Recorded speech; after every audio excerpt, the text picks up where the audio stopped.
Magandang umaga mga kalakbay sa Daan ng Katotohanan. Welcome po kayo sa aking YouTube channel ng Daan ng Katotohanan. At sana po kayo maligaya sa araw na ito. Kahapon po ay ating natalakay ang isang pabalita na walang hanggan na dapat ibalita sa lahat sa buong mundo.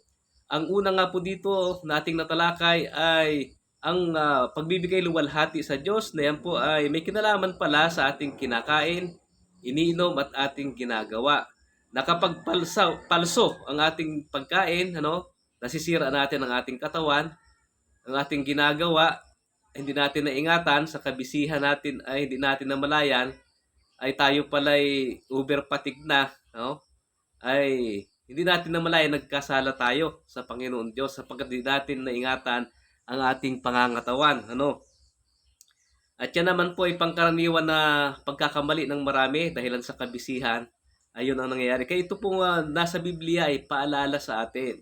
At kung ating ipagpapatuloy po, dahil dun sa 14 ng Apokalipsis sa 1:7, ay apat yung pabalita na walang hanggan. Ano po? Una ay matakot sa Diyos. Pangalawa, magbigay kaluwalhatian sa Kanya. Pangatlo, dumating ang panahon ng paghatol ng Diyos. At pang-apat, ang tamang pagsamba sa Diyos. Ano po? At tatalakay na po natin yung yung pagbibigay kaluwalhatian sa Diyos, pagbibigay lugod sa Diyos sa pamamagitan ng ating ginagawa, kinakain, at iniinom. Yan. Napakalawak po nun at parang pakyaw lang po yung ating ginawang pagtalakay kahapon. Ano po? Ngayon ay ating tatalakayin ang pagkatakot sa Panginoon. Ano po? Ano bang ibig sabihin ng matakot sa Panginoon? Ano po? At pero kung bago ka pa lang sa akin channel, sana po paki-subscribe, paki-like at paki-share na rin po ang ating video na ito. At paki-pindot na rin ang notification bell. Ano po? Salamat nga pala. Hindi ko natingnan kung sino. Salamat dun sa aking bagong subscriber. May nag-subscribe na nadagdag sa aking subscriber sa kahapon, hindi kasi makita dito sa aking cellphone. Hindi ko alam kung paano tingnan dito sa cellphone ko. Sa laptop ay nakikita yon kung sino-sino. Pero dito sa cellphone ay hindi ko alam kung paano malaman kung sino yon. Kaya hindi ko mabati at hindi ko mabanggit ang kanyang pangalan sa oras na ito. Pero kung sino man siya ay maraming salamat sa kanyang pag-subscribe. Ano po? Sa mga subscriber ko po ay maraming salamat. Na-appreciate ko po ang inyong ginawa na ito na kayo nag-subscribe sa aking channel at dahil dito po ay nagpapasalamat ako sa inyo. Pagpatuloy po natin, ano po? Pagkatakot sa Panginoon Diyos. Ano bang ibig sabihin yan? Meron kasing, bigyan na lang natin halimbawa sa ating bahay. Kung ang isang anak ay hindi takot sa magulang, pag sinabi ng magulang ay, anak, tulog ka na, abay, hindi takot yan. Ay, 2:00 na gising pa. Ay, si nanay naman yan ay si tatay. Anong bait niyan? Pag yan ay, pag sinabi niyan tulog na, ay hindi mo ginawa, ay ayapusin ka lang niya at halikan ka pa. Yan ay kaya yung anak ay hindi natatakot. Pero ano bang ibig sabihin ng pagkatakot? Baka inisip ninyo, takot sapagkat may parusa. Hindi po ganyan. Ang pagkatakot ay paggalang sa Diyos ang ibig sabihin. Paggalang sa magulang. Hindi naman siya hindi siya natatakot na ang magulang ay malupit. Nasusunod niya ang gusto ng kanyang magulang sapagkat ginagalang. Yan po yung nasa utos, igalang mo ang iyong ama't ina upang iyong mga araw ay tumagal sa ibabaw ng lupa na binibigay sa iyo ng Panginoon mong Diyos. Yung paggalang ay ito yung pinakang ibig sabihin ng pagkatakot sa Diyos. Yung reverence, pagbibigay galang, kapag wala na ang paggalang sa tahanan, paggalang ng asawa sa kanyang kapwa-asawa, malapit na yang maghiwalay, wala nang paggalang ang magulang, malapit na niyang kanyan. Kahit magulang yan, baka yan sa susunod mabugbog niya. Kahit magulang sapagkat walang paggalang, walang pagkatakot. Pero kung may paggalang, talagang saludo, ay talagang ibig sabihin, ano mo sabihin yan ay tatay ko yun, gagawin ko yung sinabi ng tatay ko sapagkat ginagalang ko aking magulang, minamahal ko siya. Yun po ibig sabihin ng pagkatakot sa Diyos. At paano pa ginagawa ang pagkatakot sa Diyos. Meron talata dito sa banal na kasulatan. Ano po? Ecclesiastes 12:13 at 14. Ito ang wakas ng bagay, lahat ay narinig. Parang ito'y katulad nung sa Apokalipsis 14. Ano po?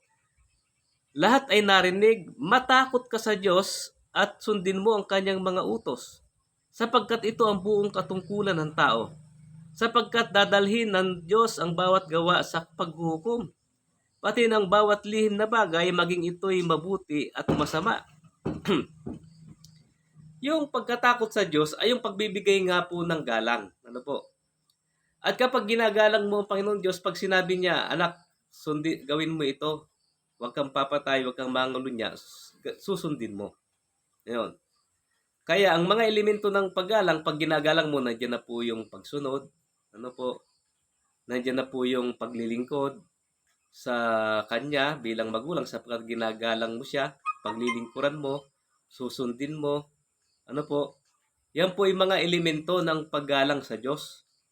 Kaya nandiyan na po yung paglilingkod. Ano? Pag sinabi ng Diyos ay ito mga lituntunin para umunlad. Excuse me po. Ang gawain ng Ebanghelyo, sa kagaya na sinabi ni Pablo, ang naglilingkod sa Ebanghelyo, nabubuhay sa Ebanghelyo, susuportahan ninyo. Okay, nagbibigay ng handog, nagbibigay ng ikapo. Ano po? Yun po ay pagpapakita ng paggalang at pagkatakot sa Diyos. Nakatipuli ang aking lalamunan. Pasensya na po kayo. Yan. At ang isang pinakamagandang pagpapakita ay yung pagsunod nga po sa kanyang mga alituntunin at sa kanyang mga batas. Ano po? Pag hindi po natin nagawa yung pagkatakot na yan sa Diyos, ay nandiyan na po yung kakaroon ng paghukom. Pag dumating yung araw ng paghukom, hukuman ka sang-ayon sa iyong ginawa. Kaya kinakailangan yung ating paggalang ay nandun palagi. Yung paggalang kasi kinikilala natin siya kung sa magulang, kinikilala na siya ang magulang. Doon tayo galing. Siya nagpalaki sa atin. Oh, yun ang dahilan ng ating paggalang sa kanya. May pagsasakripisyo siya. Ay sa Diyos naman, siya ang lumikha sa atin. Siya nagsusustain ng lahat ng pangangailangan natin. Ba't hindi natin siya katatakutan at igagalang? Ano po? Hindi natin siya igagalang. Nilikha tayo pagkatapos lahat ng bagay ang pangangailangan natin ay pinagkakaloob niya. At dahil diyan, yung pagkilala sa Kanya bilang Diyos, yun po ibig sabihin ng pagkatakot o paggalang sa Kanya. Pagkilala sa Kanya bilang Diyos. At lahat ng elemento ay nandun na. Ano po? Paggalang, paglilingkod, ano po, at pagsunod. Yun pong ibig sabihin ng pagkatakot sa Diyos. Kaya isa na po dyan yung pagsunod sa kanyang kautusan. Ano po? Kaya dito, bagamat parang hiwalay, matakot ka sa Diyos at sundin mo ang kanyang mga utos. Yan. Diniin, yung pagsunod sa utos, nilagyan ng at na parang magkahiwalay sapagkat ibig sabihin, yung pagsunod ay kasing kahalaga. Mayroong ka-equivalent ng pagkatakot sa Panginoon. Kapag ikaw ay sumusunod, ang katumbas nun parang natatakot ka na rin sapagkat yun ay parang ka-equivalent ng pagkatakot sa Diyos. Yan. Kaya mo gagawin yon ay sapagkat darating ang panahon ng paghuhukom. Ano po? At napakahirap ngayon kaya maraming taong masasama sa lipunan. Yung bagang pagsunod sa batas ay wala. Ano? Alam naman na bawal tumawid dahil nakapula. Ay tatawid kaya na-aksidente. Ano? Naiipit ng mga truck. Nababangga. No? Alam naman na bawal magtapon ng basura. Ay tapon ng basura. Kaya anong nangyayari? Hanggang sa dagat ay may basura. Buti na lamang nalinis yung Manila Bay. Ano? Pero kung titinan mo pa, ako'y pupunta sa tabing dagat. May video ako doon sa aking YouTube channel na Bruce Natural Remedies. Ano po? Hindi ko sana yun i-upload sa aking YouTube channel na yon dahil tungkol sa basura ang aking pinupokus. Ano? Ay na-upload ko sapagkat wala akong channel tungkol sa ganong mga pag-iingat ng kalikasan. Ano? In-upload ko para naman may makakapagmensahe ako kahit hindi saklaw ng aking YouTube channel, sapagkat yung aking channel na ay may kinalaman sa remedies, ano po, ay na-upload ko doon. Dahil kita ko yung mga basura sa dagat ay napakarami. Ano? Ay kung wala kang pakundangan sa pagtapon ng basura, ano? Walang segregation, ay paano 'yan?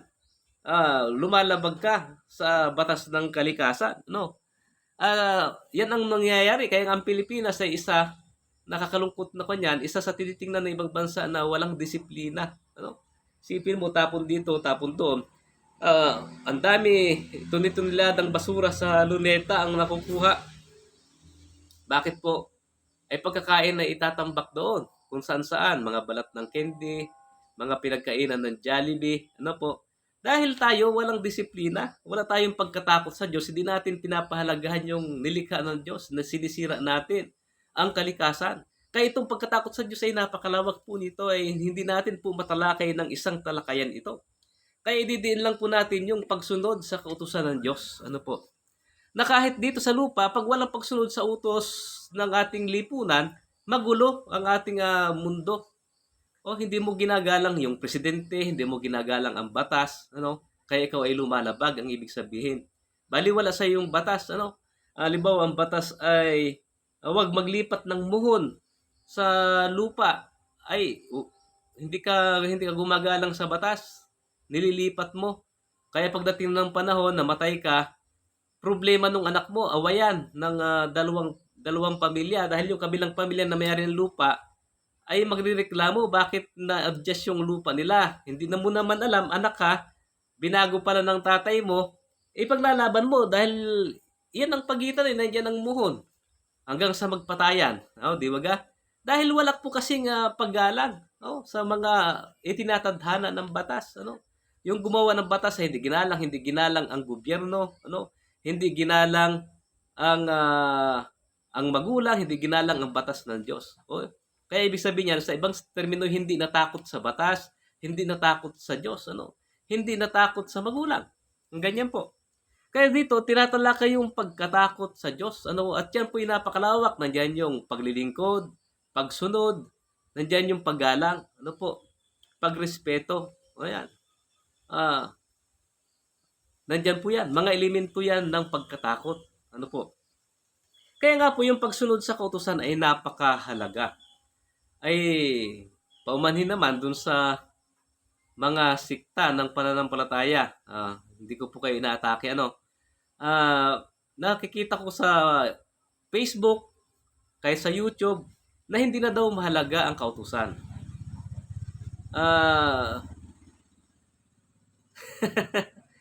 Sa bagay na pong yan ay hindi po ako sang-ayon. Bakit po? Pag walang kautusan, paano magiging maganda ang lipunan po natin? Mahalaga ang kautusan. Hindi lang po yan paraan para maligtas. Ang paraan para maligtas ay sumampalataya kay Kristo at magpasakop sa Kanya at sa pananampalataya mabago ang iyong buhay at makakasama na dyan sa elemento ng pananampalataya mo yung pagsunod. Yan po. Kaya sa suma total, ang pagsunod sa kautusan ay mahalaga. Isipin mo halimbawa kung totoo yung sinasabi ng iba na wala na ang 10 utos. Gaya na huwag kang papatay, huwag kang mangalunya, huwag kang magnanakaw.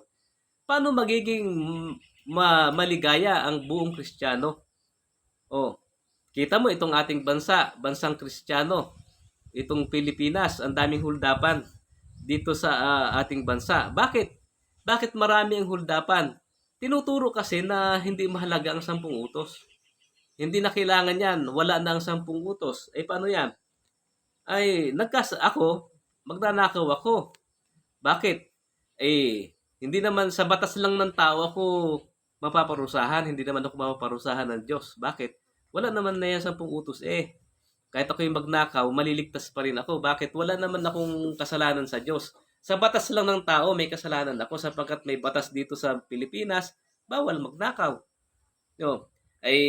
Sabi naman nung aking pinuno ng reliyon, nagtuturo sa amin ng Biblia, wala na yung 10 utos, kahit ako'y pumatay na. Di ba? Ang daming nang hold up dyan, pinapatay pa. Tapos kikinikidnap, 'pag hindi na natupos ay papatayin. Maraming nanggagahasa, kasi hindi naman masama yung makipagtalik ka sa hindi mo asawa. Kahit repihin mo yan, hindi ka magkakasala. Dahilan hindi naman yan utos ng Diyos. Wala na yung utos ng Diyos eh. Ang mahalaga, sumampalataya ko kay Kristo. At pag ako'y nabinyagan na, kahit gawin ko yung mga ginagawa ng masasama na yan, wala na naman yung 10 utos ng Diyos. Kaya yun po, nagiging dahilan po tayo sa pagtuturo ng ganyang bagay. Isang faktor yung ating pagtuturo, bakit yung mga tao ay nagiging masama. Lumalabag sa utos ng Diyos. Ano po? Hindi po maganda yan. Ang utos ng Diyos ay hindi paraan para maligtas. Pero ang pagsunod po dito yung mahalaga. Ano po? Para po magkaroon ng kaayusan, pagpapakita ng pagmamahalan sa ating kapwa-tao. Ano po? Walang maargabyadong tao, dahil walang nagnanakaw, walang nag-iimpot, walang nananakim, walang nangangalunya, hindi sasama ang loob ng magulang sa anak, sapagkat may utos, igalang mo ang iyong mga magulang. May utos din tungkol sa pag-ibig sa Diyos. Ano? Paano natin iibigin ang Diyos? Ano? At yan ay napakagandang mga bagay na ating sinusunod.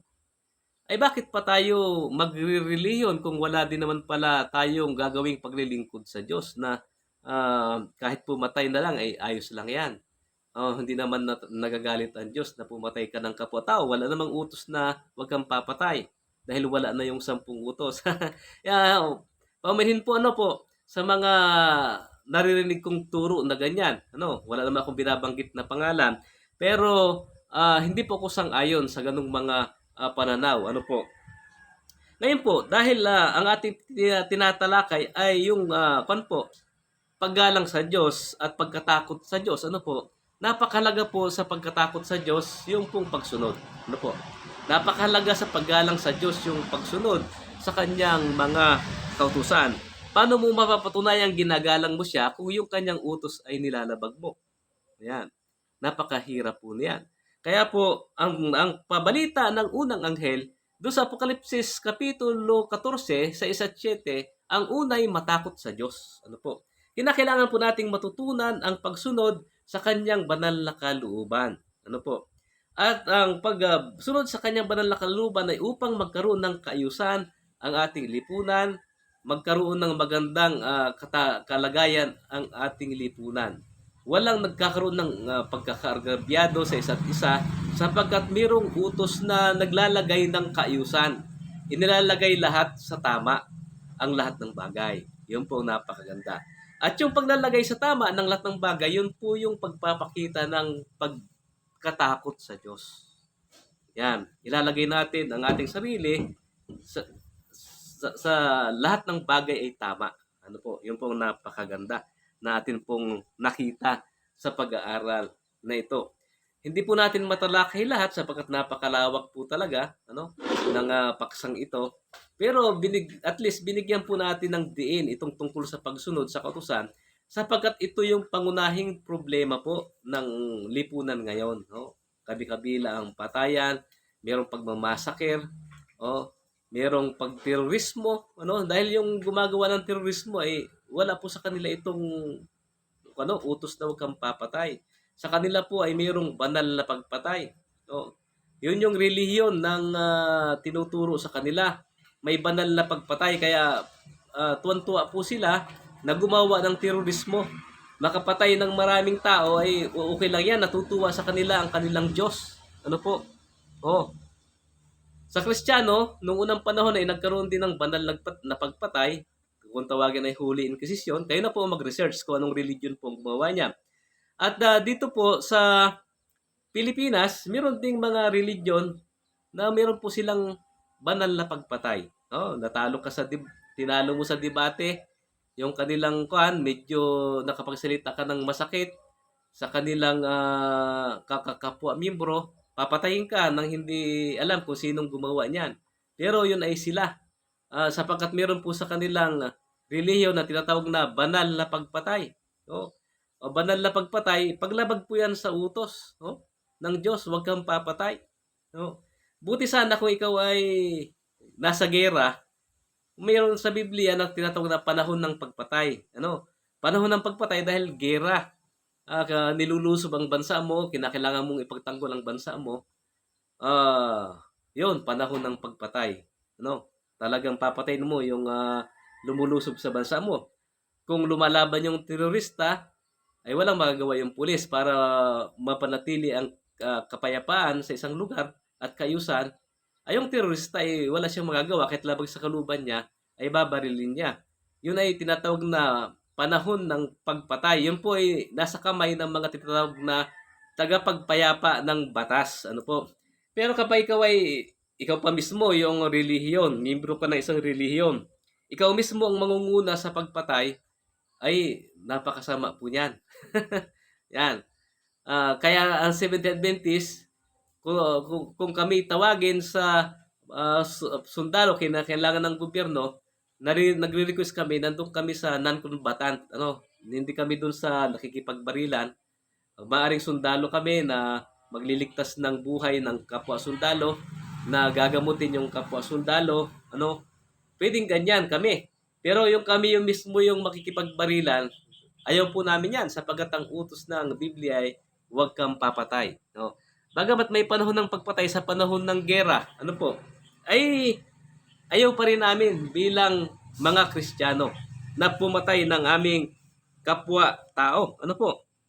Sapagkat ito, ang pagsunod sa utos ng Diyos, yan po ay paggalang sa Diyos. Ano po? Pagkatakot sa Diyos. Yan. Maraming salamat po sa inyong panonood ng aking video. Sana i-subscribe po ninyo ang aking YouTube channel.